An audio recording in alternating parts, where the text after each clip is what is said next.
Hey guys, good morning. Hey, in today's video, I'm going to show you how to grow massive amounts of tomatoes in your garden. I have about 400 tomatoes on my 25 tomato plants right now, and I'm going to show you exactly how I do that and how you can do it too.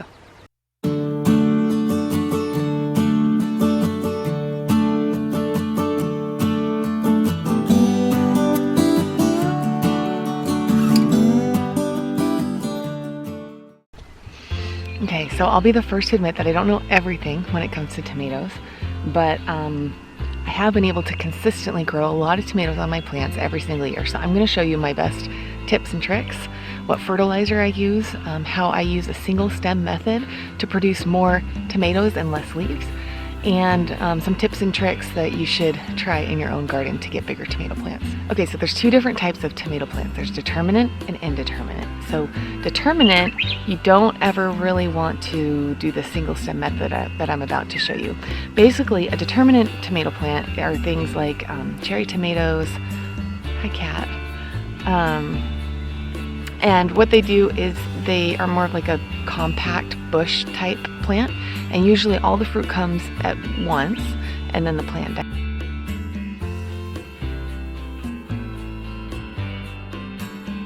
Indeterminate are the ones that I actually prefer, although I do have some cherry tomatoes here, because I can single stem them, which I'm going to explain in just a second, and they produce all the way up until a frost.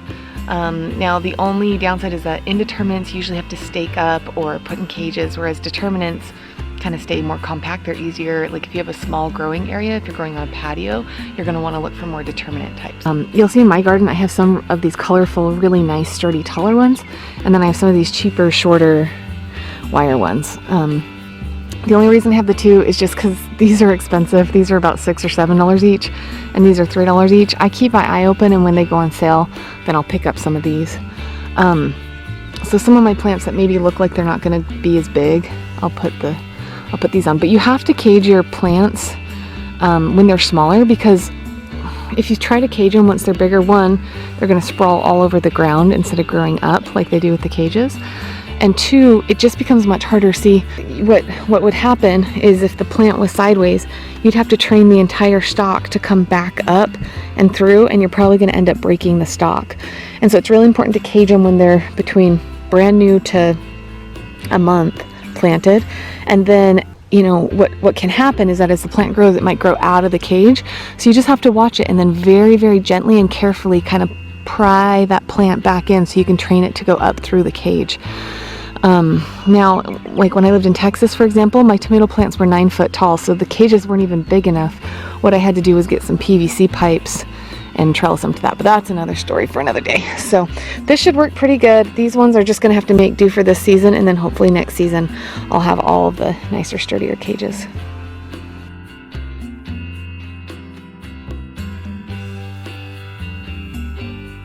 Usually it says on the little tag if it's a determinate or indeterminate, or you can just ask wherever you're buying your transplants. Now, tomato plants I don't like to start from seed because we don't have a long enough growing season, and so the bigger the transplant, the sooner you're going to get fruit.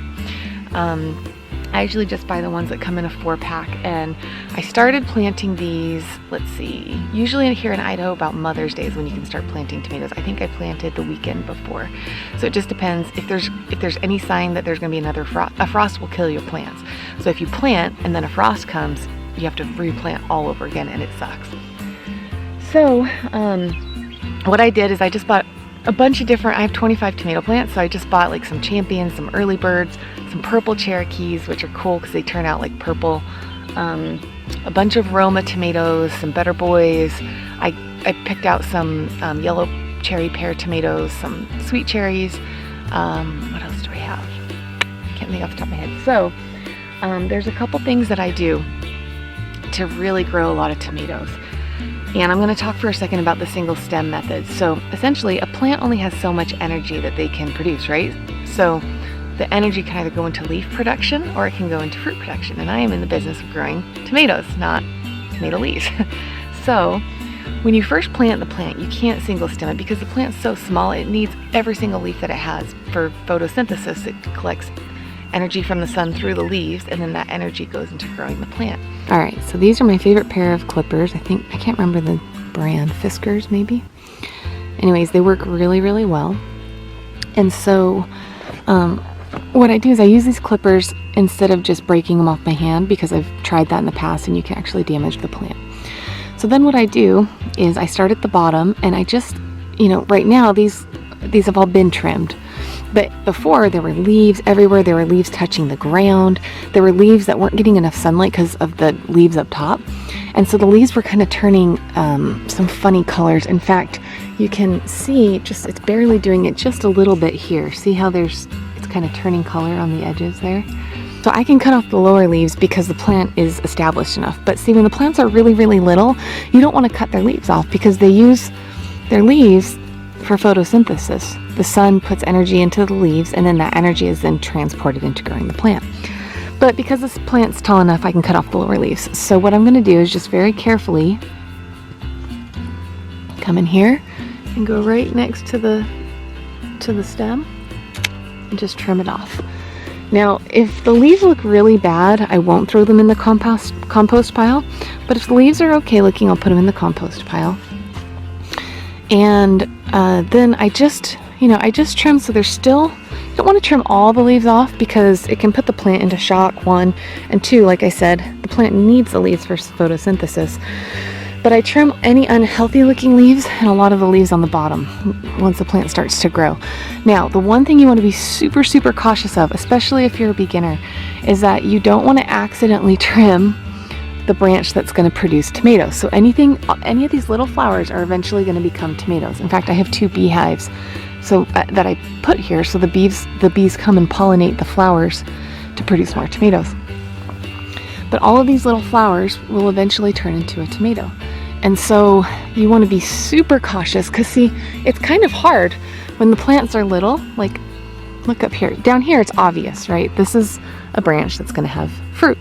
But a leaf branch will never ever produce fruit. So this is the branch of a leaf. So you can trim this off just like that. But this is the branch of a tomato. And trust me, I've made this mistake before. You don't want to accidentally cut this. It makes you feel like you just want to cry because you lose all those tomatoes. Can you see here how there's just a tiny difference? Here's the sucker that we're going to trim. But there is the branch that's eventually going to have a lot of tomatoes. And so you just, like, each one of those little tiny buds is going to become a tomato once it opens up. And so when you're pinching off suckers, you just have to be, extremely cautious. Here's another example. I'm going to trim off this little sucker right here, which I could do with my thumb. I'm just going to use the clippers. But I don't want to accidentally cut this one off, see, because that has all the little buds. So, that's basically, as you grow more tomatoes, you'll get more experienced with what is a sucker or what is a leaf branch and what's a tomato branch. And then just the main thing to remember is on indeterminate varieties if you're going to use a single stem method, to trim the lower leaves as the plant gets bigger, and then to always, always, always pinch off the suckers. And if you can pinch off the suckers when they're little or cut them like I just barely did, it would look just like this. Here's a sucker right here. I'm just going to pinch those off. Here's another little sucker. Just going to come in and very gently pinch that off. Just throw it on the ground. And then you should be able to grow a lot of really healthy tomatoes. Like this plant will probably give me 30 tomatoes just from this one plant. I'm going to show you an example of a sucker. So oftentimes what will happen, and I've already cut these off, but what I call in the armpit of the main stem and a leaf branch, a sucker will come up. And here's an example of what that looks like when they first come up. Can you see how there's the main branch, and then in between there's just this little sucker. Now you want to be careful because you can see that the flower branch is quite close to it. And if it's little like this, I just pinch it off with my finger. And then what that does is it causes all the energy of the plant to go towards the main stem and to not have offshoot and offshoot and offshoot. And that creates these long skinny branches. Now, sometimes what will happen is I'll miss one. Let's see if I can find one as an example. I don't know if I have many examples here, but sometimes I'll miss one and it will get quite large. In fact, the sucker itself will start to produce flowers.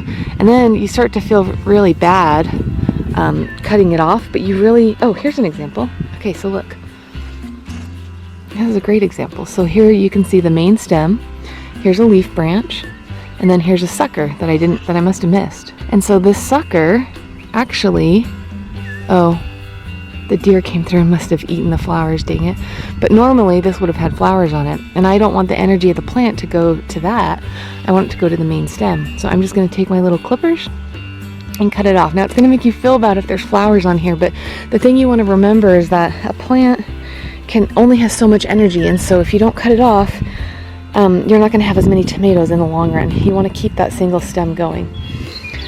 Okay, so if you have any questions about that, leave it in the comments and I'll keep monitoring them and answering them.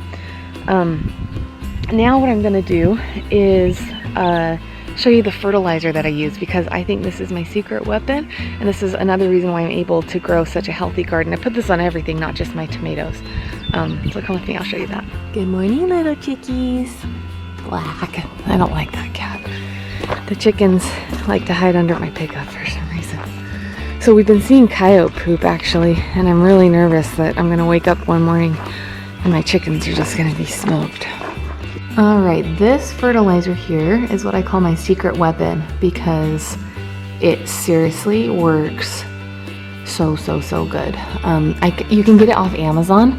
It's a Texas company, it's all organic, and it smells bad. It smells like fish. So when you spray it, you don't want to spray it on something that you're just about to harvest, and you don't want to spray it on like lettuce and things, but you just take 2 ounces, and it's kind of expensive. I'll put the link below in the comments. I got it off Amazon, but you just use 2 ounces, a shot glass, into a gallon of water in your sprayer, which you can get those sprayers off Amazon too. And I'm not even joking. I put this stuff on my plants, and the next day I wake up and they look so much healthier. Now, Microlife also sells little pellets that I purchased from a company in Texas this year. I don't know if I'll do that next year because it was super expensive to pay for freight to have it shipped. But I do think it adds a lot of nutrients into the ground.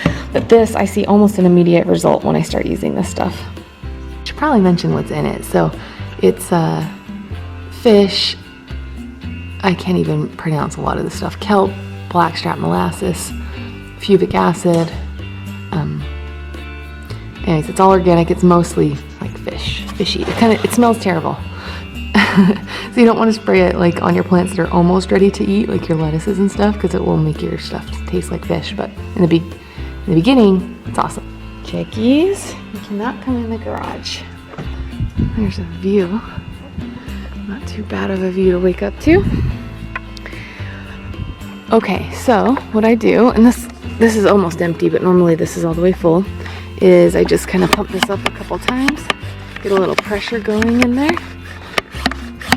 And then I just take the sprayer, and these you can also order off Amazon. They should only cost you maybe 10 bucks, 15 bucks.